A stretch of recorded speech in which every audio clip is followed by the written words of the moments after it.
So, once again, I have to put Ashley behind the eight ball again because when it comes down to it, I wasn't able to watch enough of Raw tonight. I was able to watch towards the end, but I will state that I wasn't at my house. I was kind of hiding from a really bad storm that flooded many places around me.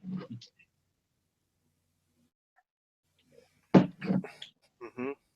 But I'm here, somewhat, and we are ready to talk a little Monday Night Raw. And this will be our second to last wrestling podcast for this week. We've got one more coming up on Wednesday. And then we won't have another show for wrestling until next Monday night. Welcome to another edition of the Monday Night Raw Popcast, exclusively here on the Popcast Network. My name is Suro, and joining me as always is Ashley. I don't know what to say.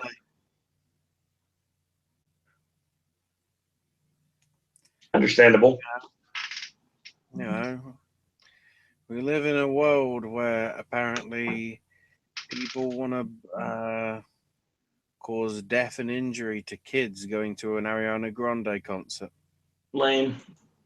Completely. What a world we live in. Thoughts and prayers out to the people affected, and full credit to Manchester as well, with the whole hashtag rooms for Manchester and the taxis giving people free rides away. Right. The city standing up in solidarity.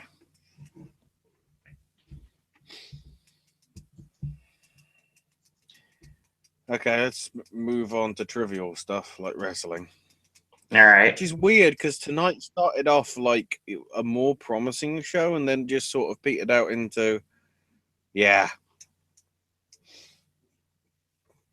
This was the thing. The reason why I say that is because they opened with a video package talking about the Fatal 5-Way stuff. But Bray Wyatt cuts into it and makes his entrance live. Nice. So they sort of blurred the lines a bit there. And Wyatt's just like, stand up. Stand up.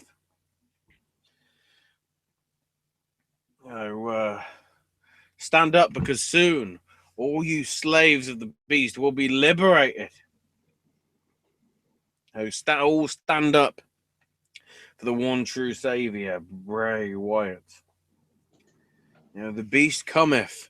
The beast is all around you. Lives in each and every one of you. He's that leash that society wraps around your neck. He is the reason why little children can't sleep at night. But I'm in control, and I would feast on the beast's black heart. And the beast will die a death at the hands of Bray Wyatt. Extreme Rules, 4 men will suffer, and my crusade to slay the beast once and for all will finally begin. I'm the only one that can protect you. You will, do you think Rollins will protect you? Well, I sacrificed you last week. And Samoa Joe, I sacrificed you as well.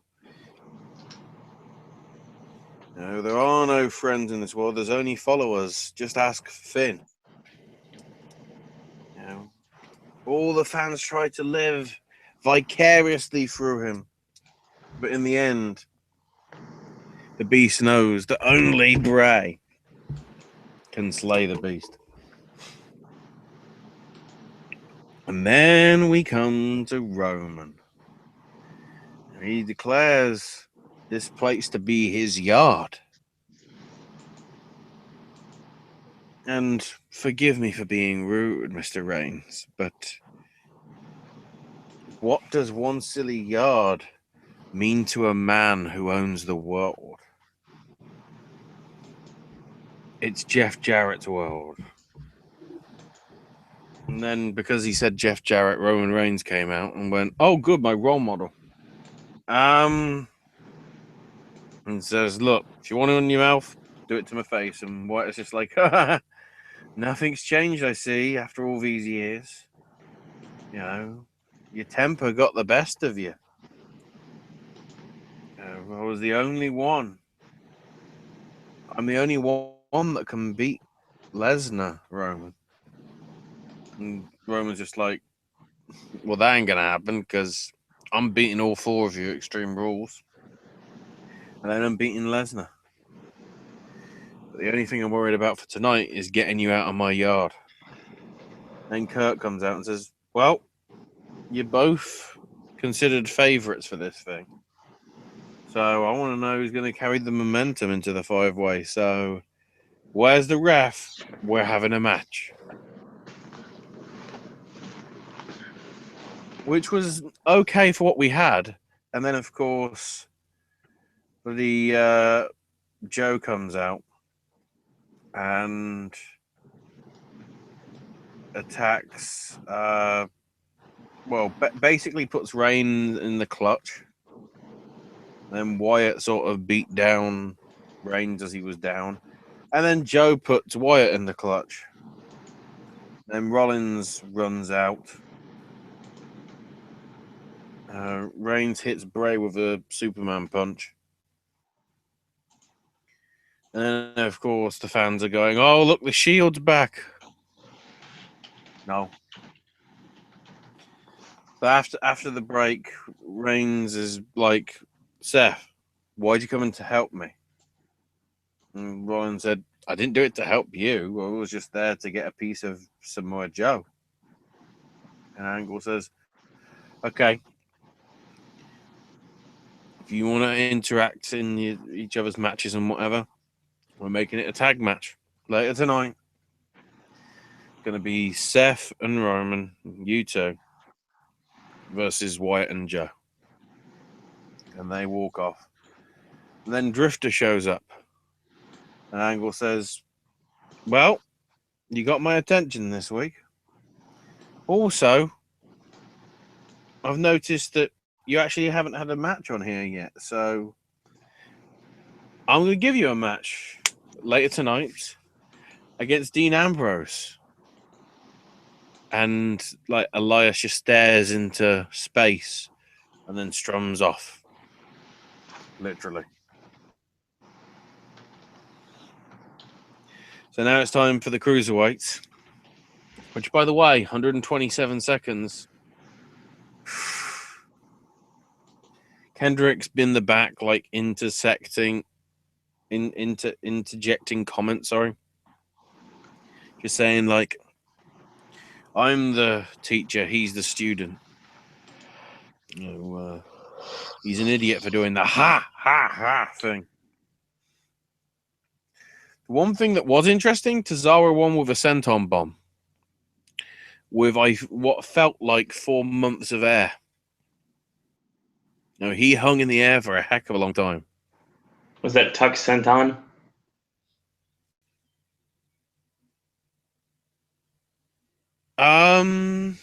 That's what he has been doing, like the Mega Air Tuck Senton.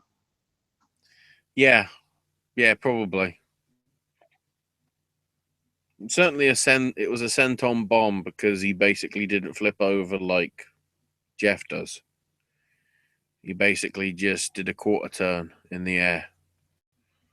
So he just landed back first on Daivari's chest. Yeah, it's a Tuck Senton. And then Kendrick's just like, "I'm going to win the street fight tomorrow." And everyone's going, "Wait, there's wrestling tomorrow?" Then Charlie's found Sasha Banks. And apparently the rubber match is happening later, and Fox and Dahl come in, and it's like, "Oh, look, you're single. Nobody's with you.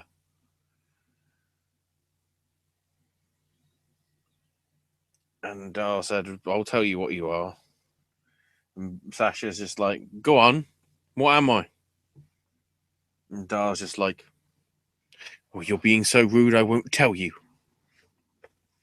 Dahl is the thing that's saving this angle because Alicia is fucking terrible.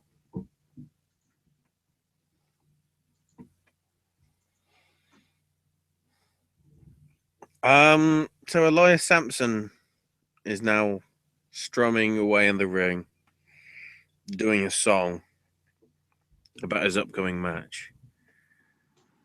Is the gimmick that he's supposed to not be able to sing? Not that I'm aware of.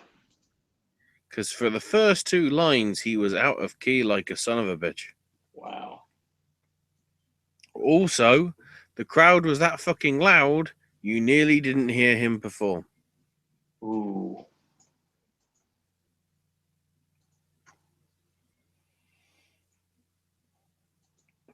Pretty good match, actually, which is pleasantly surprising for an Elias Sampson match. Good back and forth. Sampson actually might be somewhat of an asset. And at the rate we're going, on the history of last night, Elias Sampson will be Universal Champion by Survivor Series. Yeah. But the really smart thing was the ending. Miz came down from the commentary desk, got into the ring, and attacked Elias Sampson.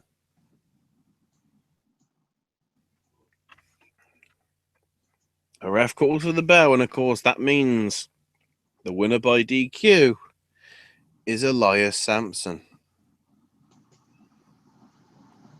And Dean realizes this.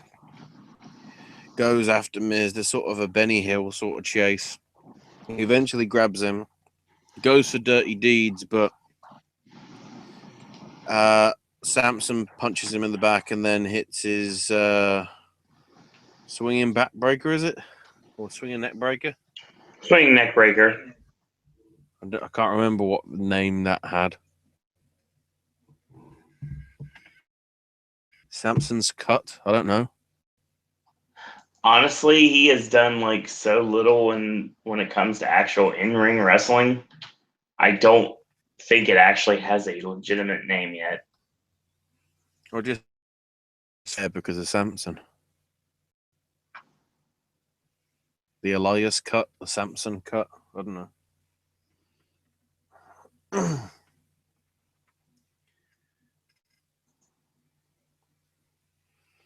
So Big Cass is backstage with some officials. And the reason why is because Enzo Amore's dead backstage. Yeah, it's a shame. And Cass is like, what the hell happened? And then when we got back, he woken him up. And he basically says he was jumped from behind, but he don't know who did it. And Angle and Cass watch on, and Angle's like, I'll find out. I'll get to the bottom of who did this. And Cass basically goes, you better find him first, because if you don't, how to pay some. And that's the first hour. Incredibly. So here comes Balor and says, oh, it's good to hear that Balor Club's in the building. Sure, I'm focused on the 5-way in a couple of weeks. Which tonight, I'm not letting my guard down for Carl Anderson. Ladies and gentlemen, my name is Paul Heyman. And he runs the participants saying,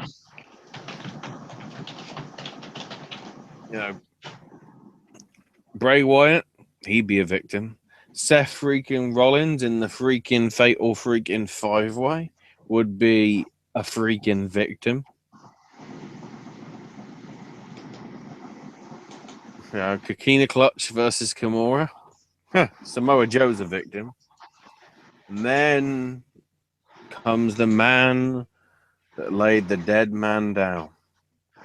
Cheap plug for the Colin Farrell film that's produced by WWE. Roman Reigns. Reigns can win the 5-way, but he'd no longer be the be-all end-all in the WWE. He'd just be Brock Lesnar's victim. Which then leads us to Finn. And Heyman gets in the ring, or he goes to the ring and says, am I allowed in, basically? And he just says, of course. And Heyman says, Balor, you're nobody's victim. All the other contendees have painted you as the underdog, but you're no underdog. They may not see you coming, but I see you coming. The Balor Club sees you coming. In all honesty, you are one of the most talented in-ring performers in the WWE today. And I believe that you'll take the other 4 contenders to the extreme, which, I know a little something about. Very minimal ECW chant, thank God. Where were we? Grand Rapids, Michigan.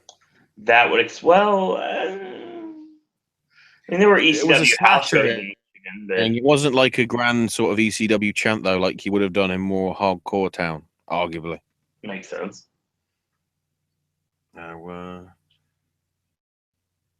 And the actual real positive thing is you just see Lesnar as the same as the other 4 contenders in that Fatal 5-way. Which isn't as this beast who's 6'3" and is going to murder people. To you, Brock Lesnar is just Finn Balor's next victim. And Paul says, I'm most intrigued at the possibility of you versus Brock for the title. And on behalf of myself and Lesnar, I wish you good luck at Extreme Rules. And they shake hands. And Balor says, I'm glad that you're here, Heyman. Even though Lesnar wasn't. Surprise, surprise. Give him a message from me. Tell him I'm winning that 5-way. Facing Lesnar for the title that I never lost. And also tell him I'll beat Brock. And then Carl showed up and we didn't get anything really. Because it was over the commercial break. As you'd expect, Finn and Anderson, for the 6 or so minutes that they did give it, put on quite a show. Nothing extraordinary, but solid for television, certainly. Balor getting the win with the coup de grace. So then after the break, next match was Alicia Fox versus Sasha Banks.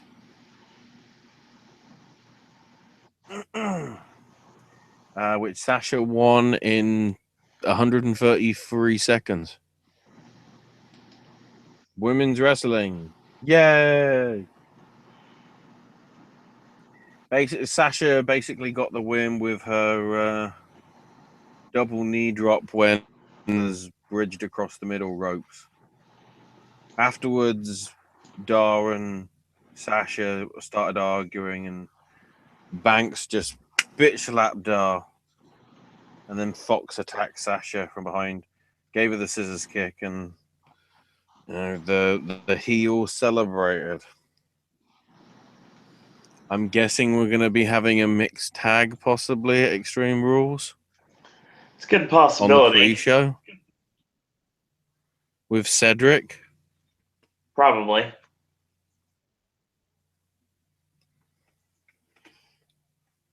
And then Apollo's got Callisto backstage, and Callisto's just like, why are you fighting Titus's battles? And then goes, look, was it you that attacked Enzo? And Apollo said no, but also noted it was defended Titus, saying, look, I've got to keep my options open. And Titus came in and said, oh, what's this? Callisto, you trying to be the first international member of the Titus brand? Yeah, because I take anything. Pesos, dollars, euros, pesos, euros, food stamps, illegal body parts. Who knows? And Callisto says, look, I want nothing to do with your brand. And Titus just says, well, I'll make sure that Apollo teaches you some respect later tonight. So apparently we are going with the gimmick that Apollo is heel. Apparently. Good. They didn't portray it as just Enzo being attacked because he was being a dick.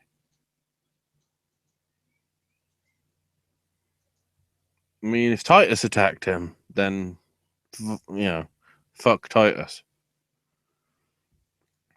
If Apollo attacked him, I guess that would mean he's actually a heel. Then again, part of me is wondering whether the person attacking is looking to make a career revival when his tag team partner gets back. And basically how all the tag teams are just going to get mysteriously decimated until the only ones left fit and healthy revival. That could be the interesting twist. I don't think they'll do that. And then old school Goldust is back. I love this. Yeah, the brightest lights may fade away, but gold is the purest of them all. It never rusts. It keeps its luster. But R-Truth's lights are flickering and fading. Then, like, somebody goes in and hands him a script, and he's just like, I don't need a script. I'm back in the director's chair now. And I control how and when this film will end. Because the golden age is back. Yay! Old school Goldust. I fully support this. I'm glad they're doing this right now. Real Goldust is what we need. It's not hashtag not my Goldust. It's hashtag my Goldust.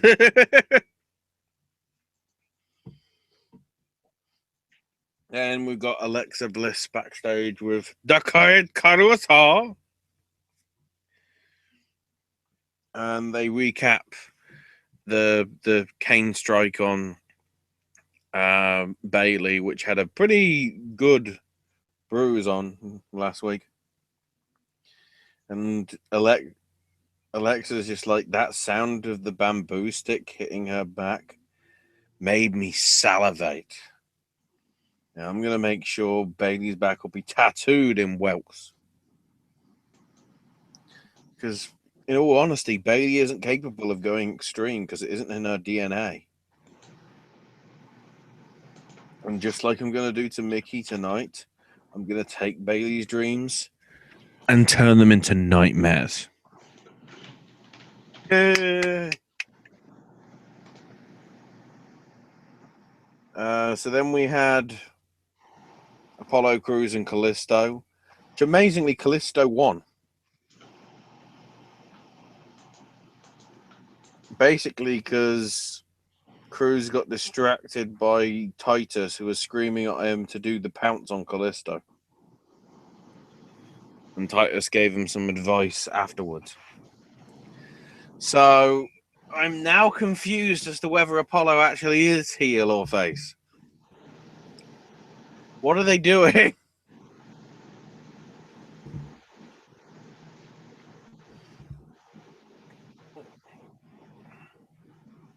So then we had another good match. Matt Hardy and Sheamus with the winner with the winner's team getting to decide on the stipulation for Extreme Rules. And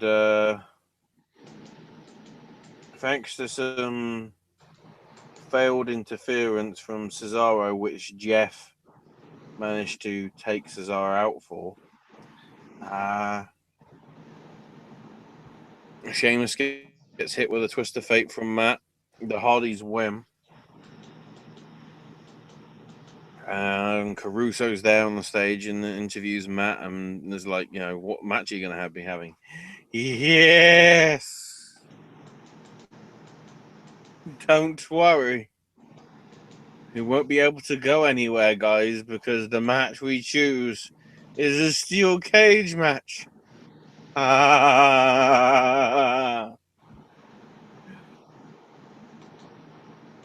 Each week, you get closer and closer. Oh, yeah, totally. To Ed Nornholm realizing they haven't got a leg to stand on.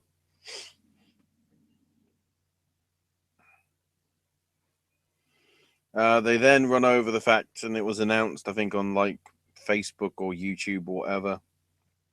The Aries Neville match is now a submission match. So realistically, it is Last Chancery versus Rings of Saturn.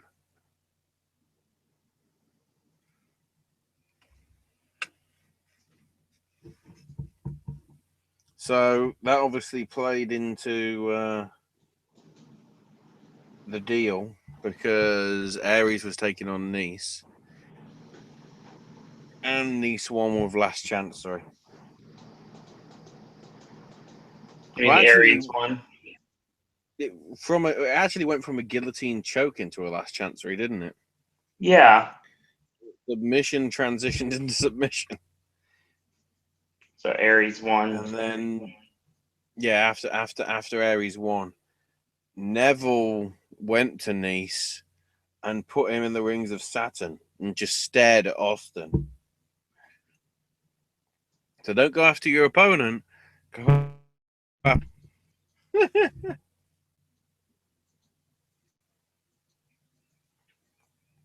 So then we have Mickie James and Alexa Bliss. Alexa won it in about 3 minutes. So yeah, the women got 5 and a bit minutes on this week's show in terms of wrestling. That women's evolution is going fucking terrible, isn't it? Yeah.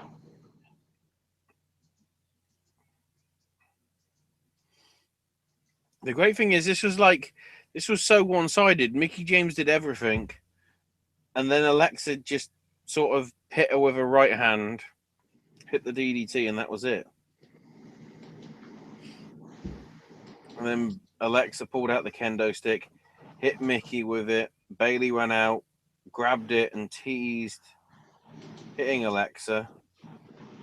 But eventually begged off and rolled out and whatever. So we're still leaving it in the air as to, is she extreme? Is she? Maybe. And then an okay match, but by this time you were just like, can this be over? Yep. Which seems to be the trend with 3-hour Raws, which they haven't really cottoned on to. A pretty solid match with Joe and Wyatt and Rollins and Reigns.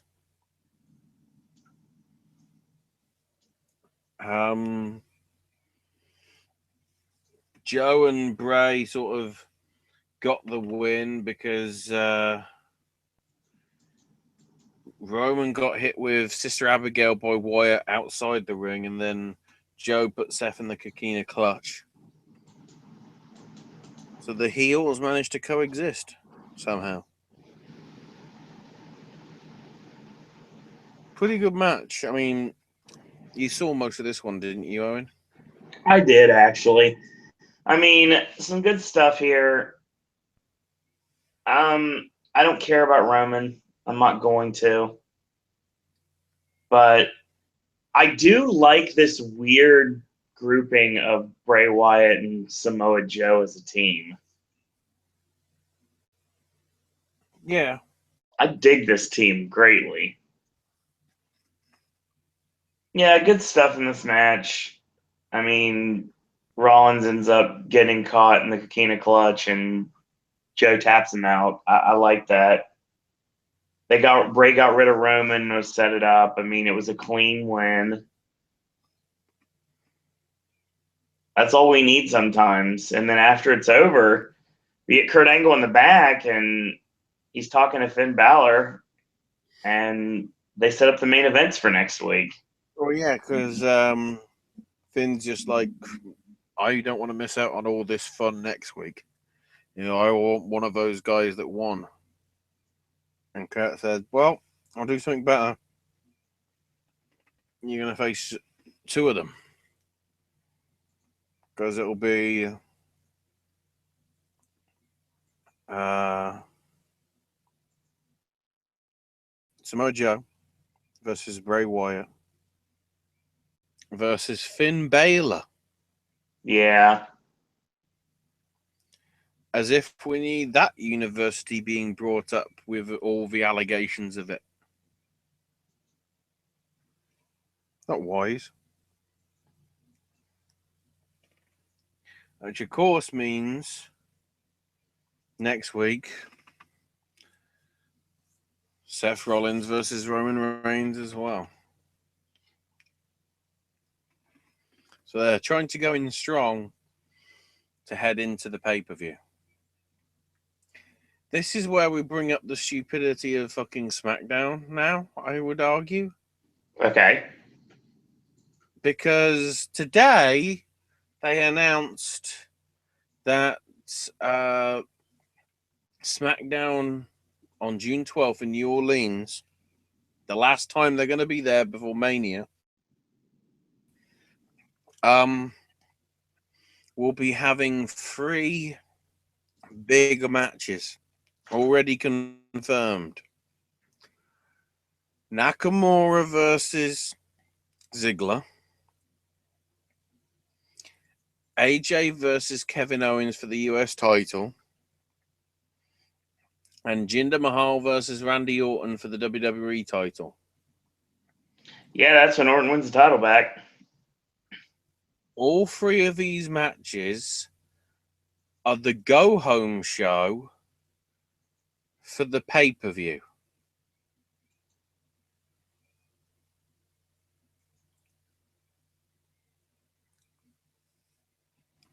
I have no words. Does anybody see an issue? Why would we buy Backlash when you can just watch it on free TV? No, but why would you buy Money in the Bank? Because you don't know what the Money in the Bank card's going to be until that Tuesday. This is true. Because of the fact that every major match is going to have every major match isn't going to be decided until SmackDown in New Orleans.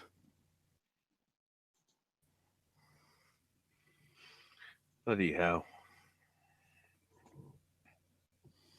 On top of that, we'll talk about it more in depth Wednesday. WCPW's live stuff isn't happening now. This YouTube situation we've had lately, I mean, it's really hurting a lot of people right now. Of course, the conspiracy theory is that because WWE is such a big company, are they getting the actual ad revenue because of the size of their company? and everybody else, even Impact, isn't, because basically WWE is getting preferential treatment. That's always the case, though. Probably. I mean, think about it. Like the state athletic commissions, they don't govern WWE. They'll go after every independent promotion under the sun, but they're not going to go after WWE. Mm-hmm.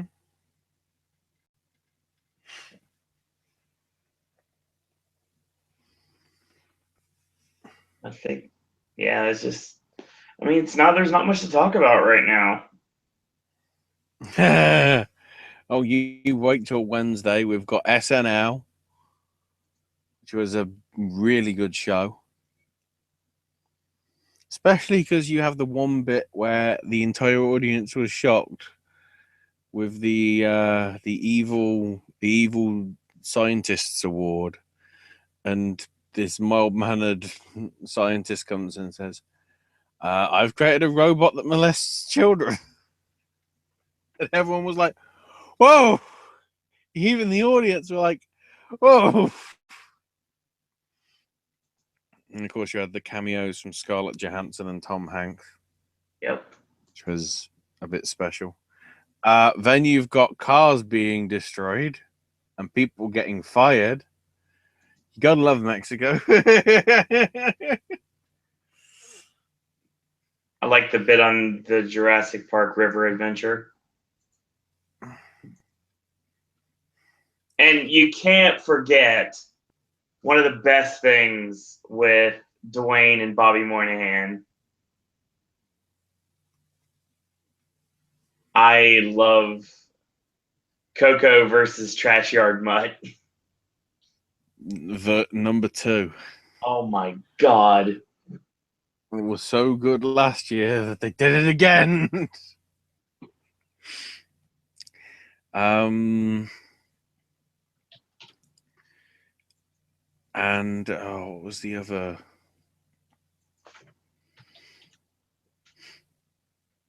What was the other one that he was good in? Oh yeah, the conscientious superhero. Yes. I don't even know if that one got on the YouTube stuff. Quite a bit of it did, from what I remember. Yeah, I watched a little bit. That's how I watched a lot of it.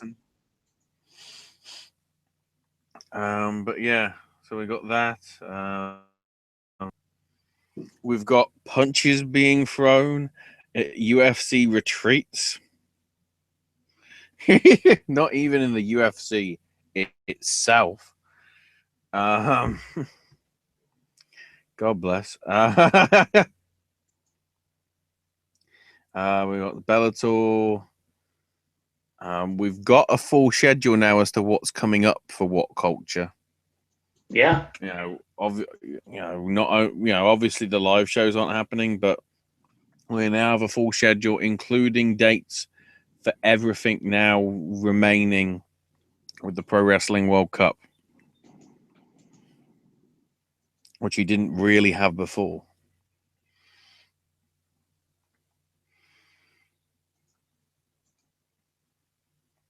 Oh, that's interesting.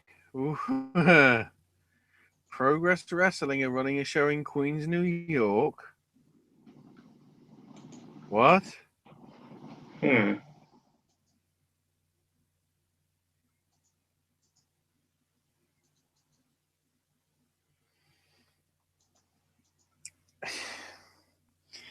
Progress is taking over the world, everybody.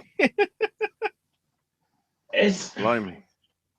I mean, my apologies to everyone for like the last couple days trying to be able to get things done. I mean, I haven't really been able to focus as much as I would like to due to other circumstance. You can focus on the Punjabi celebration tomorrow, though, can't you? Oh God. Actually, I most likely won't even bother. Oh, that's the best bit. Because the rest of it I don't give a shit about. God. Because I hope there's a Punjabi party and it gets crashed by Rusev. That would be nice. I'm guessing that's what's going to happen, probably. That's likely. It's going to be Rusev versus whoever wins on June the 12th. Yep. Hopefully we find out more tomorrow. And we are only a week away from the return of Lucha Underground. Possibly for the last ever time. Because I still don't know when the shit season 4 is happening.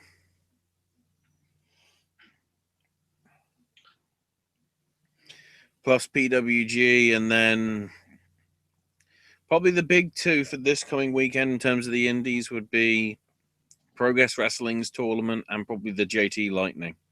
Yeah. In America. And there's probably loads of other things. From what I remember, there's at least about a dozen things. Not even including the Best of the Super Junior stuff. Which, if you check out New Japan's YouTube page, because I just want to quickly mention it now, they've put up, I don't know whether it's from the final, but they've got Super Dolphin or Delphin. Super Delphin versus Liger from '94. Ooh. So, you know. I remember that match, actually. 22 and 11 months ago, because it was like end of June that year, that one. So that's up on the YouTube. I don't know if it's on New Japan World as a free thing. It probably is, because the most of the stuff that's on there is also on the YouTube thing. But yeah, don't expect any English commentary on it because it's from 1994.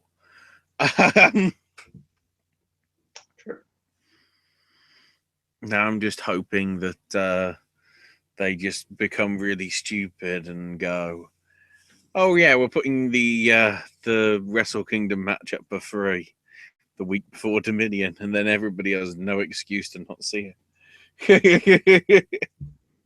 Fair point. But we'll see. So all that and less. Well, no, that's a lie. More.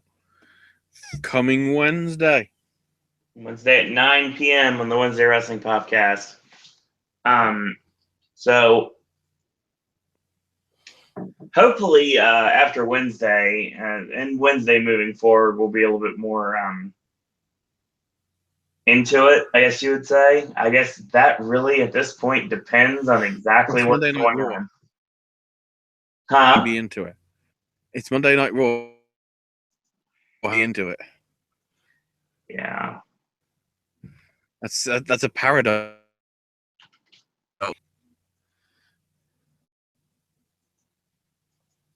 But yeah, that's your show.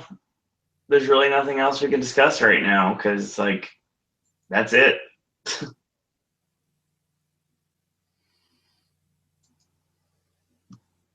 Ashley, where can we find you on social media? I'm on Twitter, Ash's My Name UK. When I'm in a better frame of mind after all the stuff that's happened within the last few hours, there will be a Gaming with Ash video up, hopefully tomorrow or early hours of Wednesday. Okay. Because more video game movie nonsense.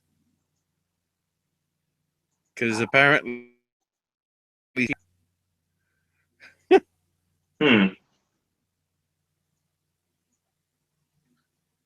Well, that's your show. Follow us on Twitter at Popcast Network. We have a Patreon at Popcast Network, Zazzle merch at Popcast Network, and a Facebook fan page at Popcast Network. Follow me on Twitter at Sorrow and Disney, and check out all the other segments here on the Popcast Network every single week. This Thursday, Sip and Snack returns. Friday is AJ's television reviews on the newest episode of Season 3 of Fargo. Saturday is AJ's movie reviews. It returns, and Sunday Versus returns. So we've got that coming, and that's going to kick you into the month of June. We got a lot of things coming up. We've got reviews very soon coming up, like The Mummy and like Despicable Me 3 and a bunch of stuff. So and Pirates of the Caribbean, obviously, the new Pirates. We're definitely going to hit that up too. So stay tuned for that. And as always, in a world where there are a billion wrestling podcasts, we're very pleased that once more this evening you've chosen a podcast. Thank everyone for watching. Thanks everyone for listening. And until tomorrow, boys and girls, that's all we got to say about that. Manchester strong, everybody. Manchester strong.